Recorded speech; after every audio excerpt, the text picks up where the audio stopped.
올해는 파리 올림픽이 있는 해입니다.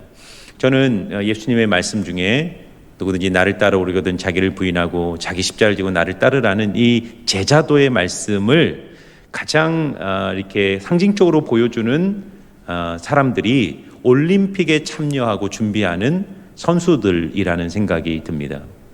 먹고 싶고 자고 싶고 하고 싶은 수많은 것들이 있지만 그 자기 욕망을 다 부인하고 엄청난 훈련이라는 그 십자가를 지고 4년이라는 시간을 지옥과 같은 극기의 훈련을 하며 한 가지 목표를 향하여 나아가는 것이죠. 운동선수들이 그렇게 4년의 시간을 보낼 수 있는 이유는 단 하나입니다.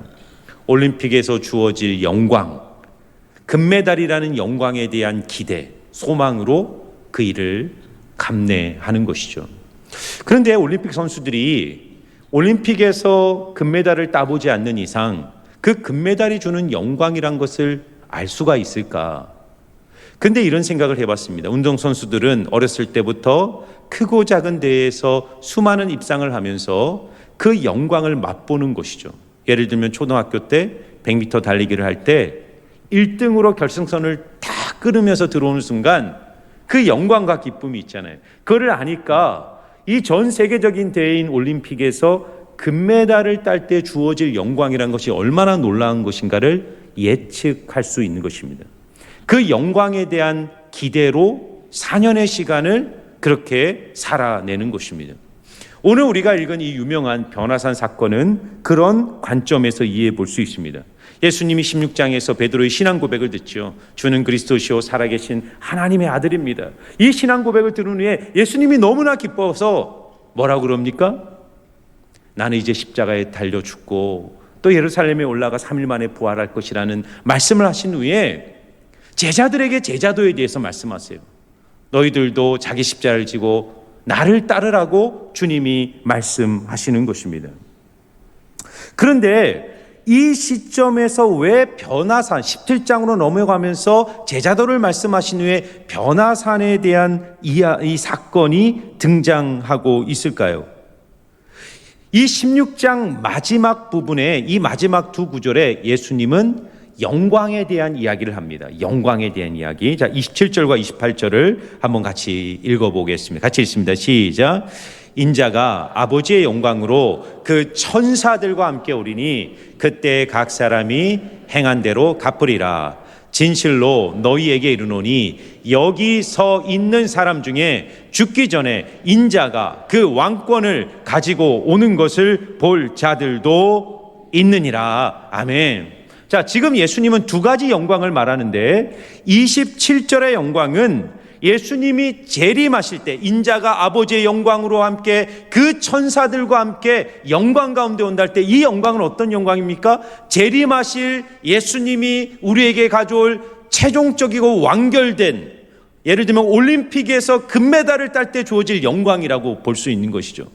근데 28절에 주님은 또 뭐라고 그러냐면 여기 서 있는 사람들 중에 죽기 전에 인자가 왕권을 가지고 오는 것을 볼 자들도 있는, 이것은 뭐죠? 현재적 영광.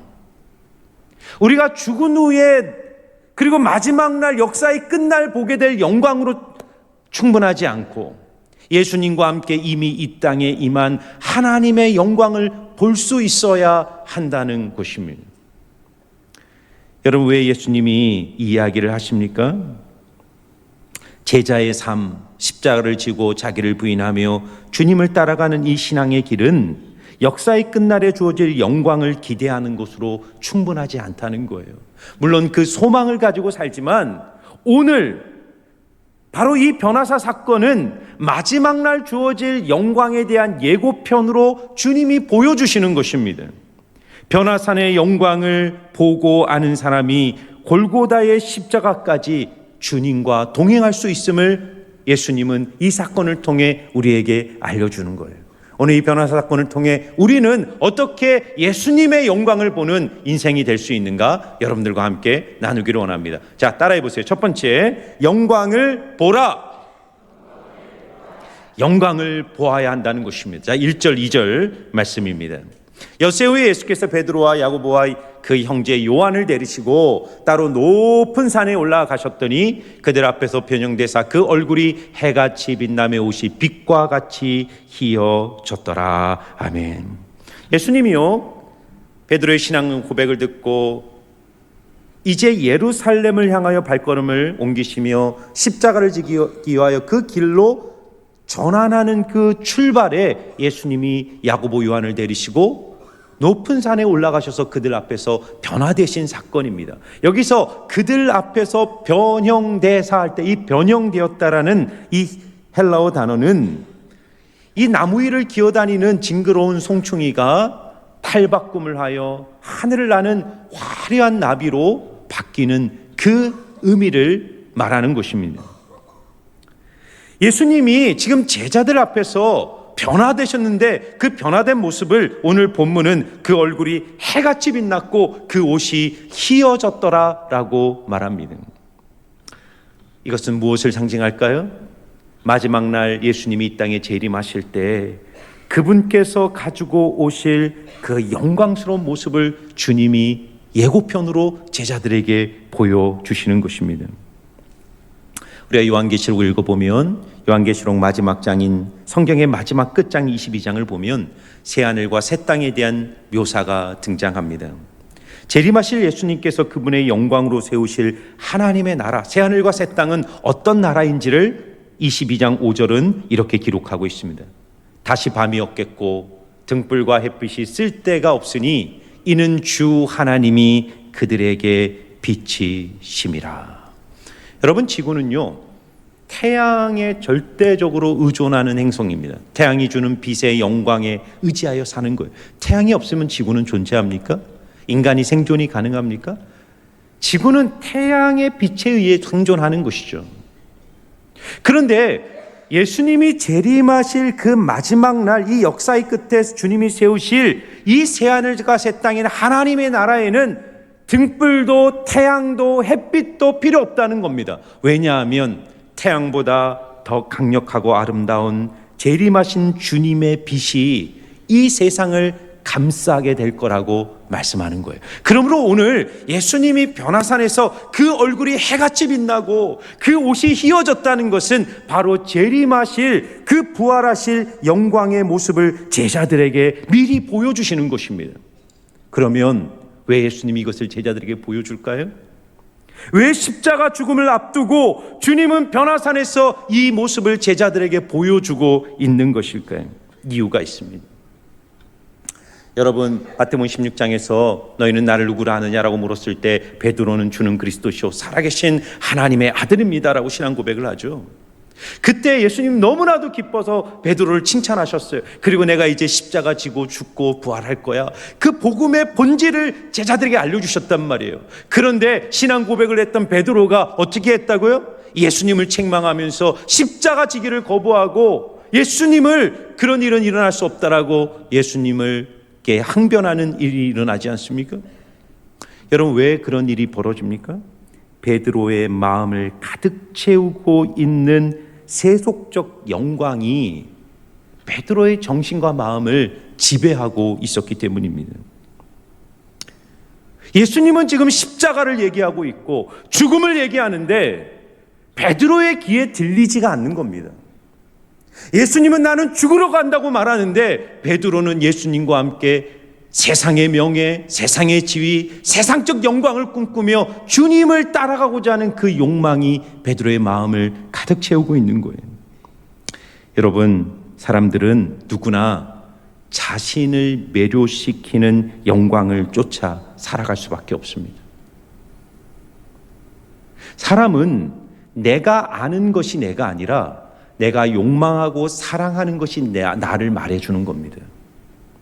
내가 입술로 지식으로 아무리 하나님의 영광, 하나님의 사랑을 얘기해도 내가 일상에서 내가 사랑하고 욕망하는 대상이 사실은 나의 신이고 나의 하나님일 가능성이 많이 있습니다.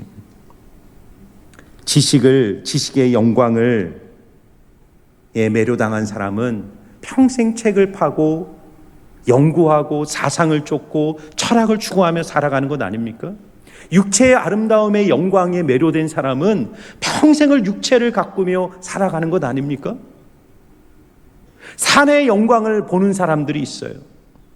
그 히말라야 같은 데 올라가다 죽기도 하고 어마어마한 돈을 투자하면서도 그 죽을 각오를 하며 그 히말라야를 올라가는 사람들은 산 정상에서 경험하는 자연이 주는 영광이 있거든요. 세상의 권력의 영광을 보는 사람들은 평생을 권력을 쫓으며 살아가는 것입니다. 사람마다 각자의 영광이 있는 거예요. 그런데 잘 들어보세요. 그것이 나쁘다는 게 아닙니다. 제가 오늘 여러분들에게 말씀드리고 싶은 것이 있어요. 이 세상의 영광이란 하나님이 창조하신 세상에 남겨진 신적 영광의 흔적들입니다. 그러니까 로마서 1장에는 창세로부터 그의 보이지 않는 그의 영원하신 신성과 영광이 그 만드신 만물에 분명히 보여 알려졌다고 말하죠. 하나님이 피조하신 세계니까 이 세상 속에 하나님의 영광의 흔적들이 있습니다. 그리고 우리는 그 안에서 그것을 누리고 기뻐하며 즐거워하는 것이죠. 그런데 보세요. 예수를 만나는 사건은 뭐냐면 촛불의 영광을 의지하며 살던 인생들에게 어느 날 갑자기 태양이 떠오르는 거예요. 어렸을 때는, 요즘은 그런 일이 많지 않지만 어렸을 때 보면 꼭 한 달에 한두 번 집에 정전이 됩니다. 갑자기 전기가 탁 끊어져 버리는 거예요. 휴주가 나가거나 무슨 자연재해에 의해서든지. 그러면 짙은 어두움이 그 집안 전체를 깜깜하게 덮어버립니다. 그러면 더듬해서 어디선가에 촛불 하나를 찾아서 성냥을 탁 켜서 초에 딱 붙이는 순간 그 촛불이 쏟아내는 은은한 빛이 그 깜깜한 집안을 채우는 것을 보게 돼요. 그리고 가족들은 그 촛불 앞에서 촛불이 주는 작은 영광의 빛을 기뻐하며 그 앞에서 함께 앉아 있는 것이죠. 그런데 그러다가 갑자기 다시 전기가 들어오면서 형광등이 팍 들어오는 순간 촛불의 빛이 가진 영광과 아름다움은 순식간에 사라져 버리는 거예요. 형광등이 들어왔는데 촛불을 여전히 켜고 있는 사람이 있습니까? 촛불의 빛을 바라보는 사람이 있습니까? 형광의 빛이 들어오면 촛불을 끄는 것이 정상인 것이죠. 어느 날 우리의 인생에 예수의 영광의 빛이 떠오르는 순간 세속적 영광이 주는 매력들이 사라지는 것입니다. 사실은 이런 거예요. 앞에서 말한 지식, 육체적 아름다움, 권력, 자연의 영광, 이런 것들이 예수 만나면 다 쓰레기야, 필요 없어, 이런 게 아닙니다. 무슨 말이냐면 이 세상은 목적으로서 사랑해야 될 영광은 하나밖에 없어요. 하나님의 영광입니다. 하나님의 영광만이 우리가 그 목적으로 사랑해야 될 대상입니다. 그러면 하나님이 피조하신 이 세계 속에 있는 그런 수많은 크고 작은 영광들은 뭐죠? 하나님이란 존재를 더 영화롭게 하고 그분을 더 사랑하기 위해서 우리가 선용해야 될 영광의 도구로, 수단으로 하나님께 우리에게 주신 겁니다. 근데 우리가 하나님의 영광을 보지 못하면 결국 이 세상의 빛의 작은 영광들에 우리의 마음을 빼앗기고 그것이 우리의 마음의 우상이 되는 순간 그것이 우리 인생의 절대화되고 사람들은 거기에 묶여 노예가 되며 살아갈 수밖에 없는 것입니다.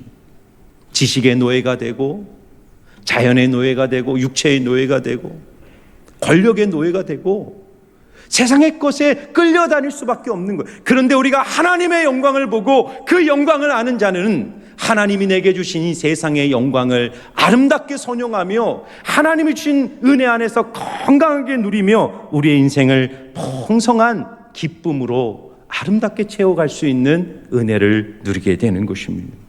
그래서 여러분, 다메섹 도상에서 사도 바울이 예수 믿는 사람들 잡아 죽이려고 가다가 그 다메섹 길 위에서 부활하신 주님을 만나게 됩니다. 바울이 어떤 사람이었습니까? 세상의 영광에 꽉 붙들려 있었던 사람이에요. 빌립보서 3장에 율법에 의로는 흠이 없고 바리새인 중에 바리새인이요 나는 베냐민 지파요 학문으로는 가멜리엘의 문화에서 공부한 사람이요 도덕적으로는 흠이 없고. 그러니까 바울의 마음이, 왜 바울이 그런 어마어마한 종교적 열심을 가지고 예수 믿는 사람들을 잡으려 가려고 할까? 그의 마음을 붙들고 있는 세상의 영광이 있었거든요. 율법이 주는 영광, 유대교가 주는 영광, 자기의라는 영광. 그 영광을 쫓아 그렇게 다메섹을 향하여 가는 그 길에 부활의 주님을 만나는데 그 영광의 주님의 빛에 눈이 멀어버립니다.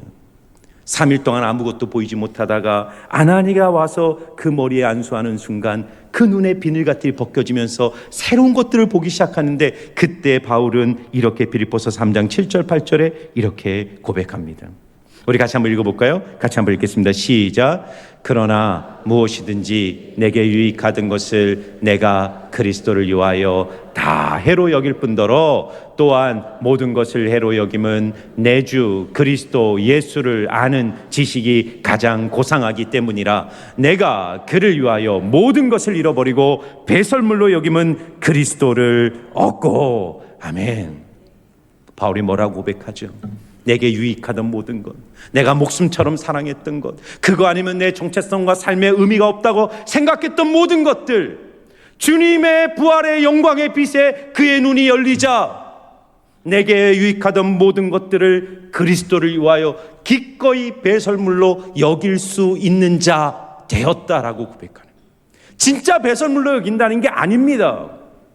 하나님의 영광의 빛, 그 빛이 너무나도 찬란하기 때문에 이제 내가 더 이상 거기에 목을 매지 않는다는 거예요. 목을 매지 않으니까 어떻게 하죠? 하나님 주신 인생의 선한 것들을 주의 영광을 위하여 나누고 쓸 수 있는 건 아닙니까? 돈의 영광에 목을 매면 돈을 어떻게 나눕니까? 못 나누죠. 그런데 예수의 영광이 위대하고 아름다움을 아는 자는 돈의 영광에 묶이지 않아요. 돈을 하나님의 영광을 위한 선한 수단과 도구로 선용하며 아름답게 살아내는 것 아니겠습니까? 그래서 C.S. 루이스는 이런 말을 합니다. 하나님과 다른 모든 것을 가진 사람이 하나님만 가진 사람보다 더 많이 가진 것은 아닙니다. 맞습니까? 무슨 말인지 아시겠어요? 하나님과 다른 모든 것을 가진 사람이 있고 하나님만 가진 사람이 있는데, 하나님과 다른 모든 것을 가진 사람이 하나님만 가진 사람보다 더 많이 가진 게 아니라는 거예요. 무슨 말이죠? 진짜 영광은 세상의 소유적 영광이 아니라 하나님의 빛 안에서 우리가 누릴 존재론적 영광, 주님의 빛의 영광을 아는 사람은 더 이상 세상 것에 집착하며 묶여서 살아갈 필요가 없다는 것입니다. 주님의 영광 안에서 하나님 주신 하늘의 부유함을 누리는 복된 인생들 되시기를 주의 이름으로 축복합니다.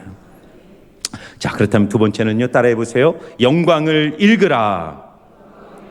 자, 오늘 본문에 나타난 중요한 두 번째 특징이 있는데 3절 한번 볼까요? 3절을 보시면 그때 모세와 엘리야가 예수와 더불어 말하는 것이 그들에게 보이거늘. 자, 예수님이 산에서 제자들 앞에서 변화되셨죠. 얼굴이 해같이 빛나고 옷이 휘어지는 그 변화를 하시는데, 또 하나의 특징은 뭡니까? 베드로와 엘리야와 모세가 예수님 곁에 등장해서 예수님과 대화를 나누는 장면을 제자들이 보는 것입니다. 왜 모세와 엘리야가 예수님 곁에 등장했을까요? 이 모세와 엘리야는 바로 구약 성경 전체를 상징하는 것. 모세는 율법을 상징하는 것이고 엘리야는 선지자를 상징하는 것입니다. 왜 예수님이 변화되는 이 사건 속에 구약을 상징하는 모세와 엘리야가 나타나서 예수님과 대화를 나눌까요? 그것은 바로 구약이 예언한 메시아의 영광이 예수 그리스도 안에서 온전히 성취되었다는 것을 보여주는 거예요. 다른 말로 하면, 사랑하는 제자들아, 다른 곳에서 메시아의 영광, 하나님의 영광, 하늘의 영광을 찾지 말고 구약이 예언한 예수 그리스도 안에서 하나님의 영광을 찾으라는 것입니다. 여러분, 오늘 우리는 어떻게 하늘 영광, 하나님의 영광을 날마다 경험하며 살아갈 수 있을까요? 저는 이것을 묵상하다가 베드로후서에서 베드로가 마지막 노년에 썼던 이 편지 속에서 이 사건을 언급하는 대목이 등장합니다. 여러분, 베드로 전후서는 극심한 박해와 고난을 통과하는 초대교회 성도들에게 베드로가 위로와 용기를 주기 위해서 쓴 편지가 베드로 후서입니다. 베드로는 고난을 통과하는 고난의 골짜기를 통과하는 그리스도인들에게 그곳에 임하는 하나님의 영광이 있다는 사실을 알려주기 위해서 자신이 경험했던 이 변화산 사건을 이렇게 언급합니다. 자, 1장 16절 18절인데요. 제가 한번 읽어보니까 여러분들이 뜻을 생각하면서 따라와서 한번 읽어보세요. 우리 주 예수 그리스도의 능력과 강림하심을 너희에게 알게 한 것이 교묘히 만든 이야기를 따른 것이 아니요 우리는 그의 크신 위엄을 친히 본 자라. 지극히 큰 영광 중에서 이러한 소리가 그에게서 나기를 이는 내 사랑하는 아들이요 내 기뻐하는 자라 하실 때에 그가 하나님 아버지께 존귀와 영광을 받으셨느니라. 이 소리는 우리가 그와 함께 거룩한 산에 있을 때 하늘로부터 난 것을 들은 것이라. 아멘. 베드로가 이 말을 왜 할까요? 고난과 핍박으로 점철된 제자의 길을 걸어갈 때 주님의 영광을 기억하라는 거예요. 베드로가요, 그 극심한 제자의 길을 걸어가면서 베드로의 인생을 강하게 붙들어줬던 매우 강렬한 경험은 바로 이 변화산의 사건이었습니다. 내가 너에게 말하는 하늘 영광은 그냥 내가 교묘하게 만든 이야기가 아니야. 내가 내 생각으로 고안해낸 생각이 아니야. 나는 친히 하나님의 음성을 들었고 그 높은 산에서 주님이 영광을 받으신 그 영광스러운 모습을 내 눈에 보았어. 그러니까 너희도 주님이 가져올 그 영광을 기대하면서 이 고난과 유혹 많은 세상 믿음으로 이 길을 걸어가야 한다라고 권면하며 이 편지를 쓰는 것입니다. 그런데 여러분, 더 중요한 이야기를 베드로는 그 다음 구절에 합니다. 19절과 20절을 보세요. 또 우리에게는 더 확실한 예언이 있어 어두운 데를 비추는 등불과 같으니 날이 새어 샛별이 너희 마음에 떠오르기까지 너희가 이것을 주의하는 것이 옳으니라. 먼저 할 것은 성경의 모든 예언은 사사로이 풀 것이 아니니라.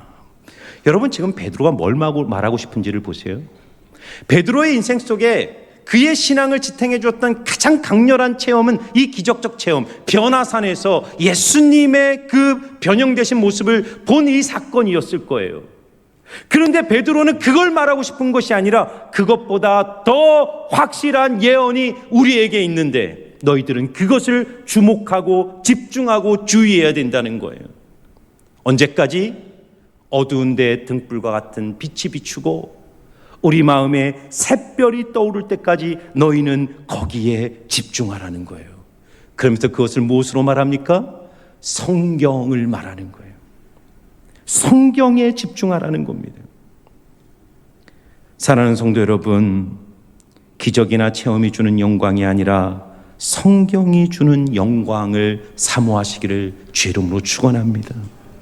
체험적 신앙, 기적적 신앙도 중요해요. 우리 안에 베드로가 경험했던 그런 신비적 체험들이 필요합니다.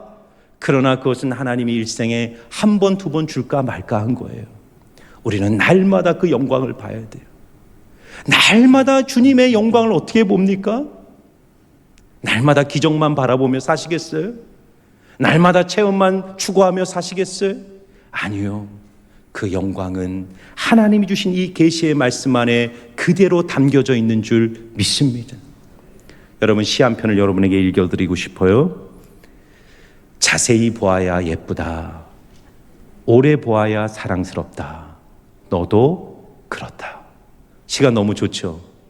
누가 쓴 시인지 아세요? 나태주 시인이 쓴 풀꽃이라는 시입니다. 어쩌면 이것은 사람에 대한 표현일 수도 있어요. 나태주 시인은 들에 핀 이름 없는 풀꽃, 누구도 주목하지 않고 누구나 무시하는 그 풀꽃조차도 자세히 보면 예쁘고 오랫동안 함께 있으면 사랑스러운 존재라는 것을 알게 된다는 겁니다. 왜요? 하나님이 피조하신 하나님의 영광이 깃들어져 있는 존재이기 때문에. 그래서 예수님이 들의 백합화를 보라 심지도 기르지도 아니하되 솔로몬이 입은 그 영광으로 입은 모든 옷보다도 이 들에 핀 작은 꽃의 영광이 더 위대하고 아름답다는 거. 왜요? 하나님이 피조하신 그 피조 세계 안에 주님의 영광이 깃들어 있기 때문이라는 거예요.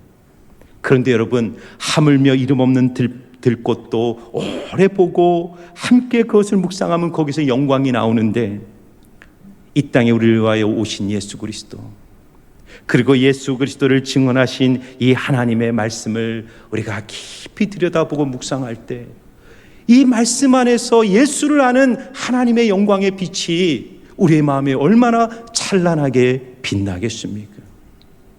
이 시련 많고 유혹 많고 도전 많은 세상의 길, 주의 말씀을 우리가 응시하지 않으면 주님과 함께 십자가를 지고 주님의 길을 걸을 수가 없습니다. 주의 말씀은 내 발의 등이요 내 길의 빛인 줄 믿습니다. 그 말씀 앞에 날마다 나아가시기를 주의 이름으로 축원합니다.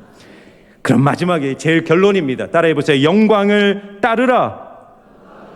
순서를 보세요. 영광을 보고, 너희들이 영광을 보기를 원하면 영광을 읽으라는 거예요. 뭐죠?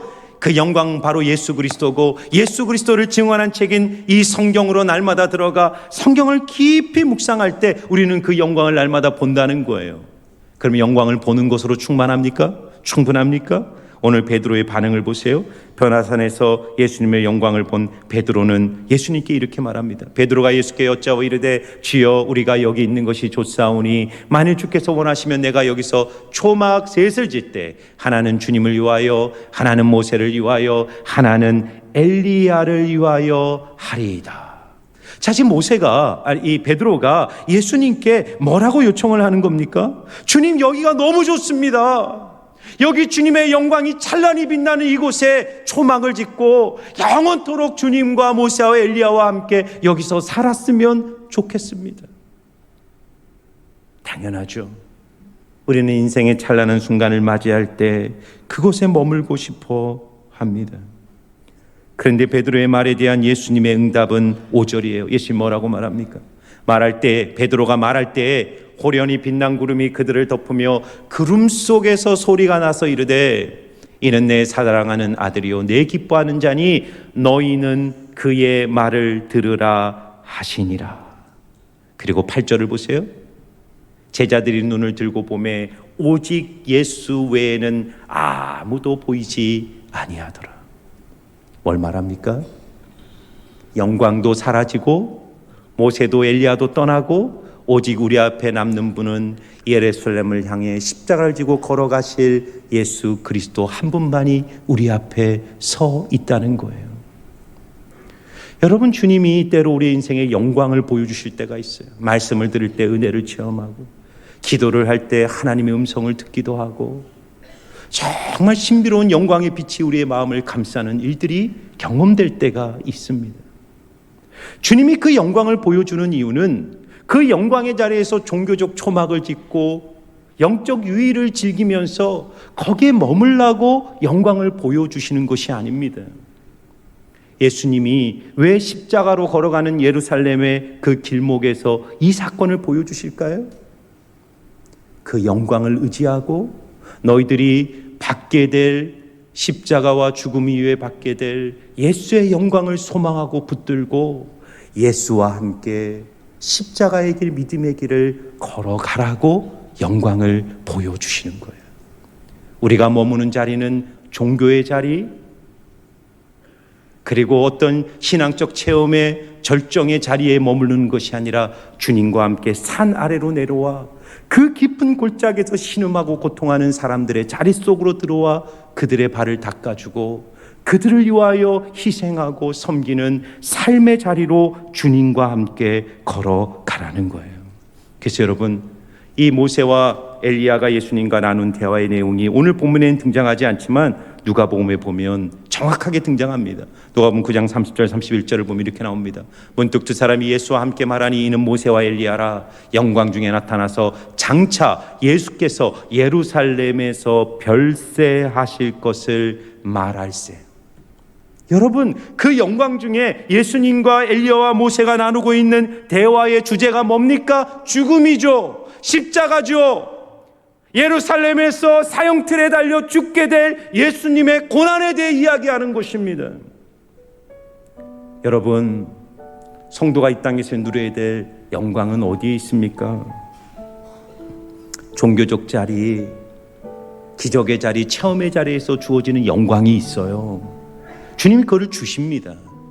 그러나 그 영광이 최종적 영광이 아니라 그 영광을 보았기 때문에, 주님이 우리를 영광스럽게 하실 소망이 있기 때문에 이제 그 영광의 소망을 가지고 예수님과 함께 십자가를 지고 주님의 길을 걸어가는 자의 발걸음마다 오늘도 우리를 새롭게 하시는 부활의 영광이 임하는 줄 믿습니다.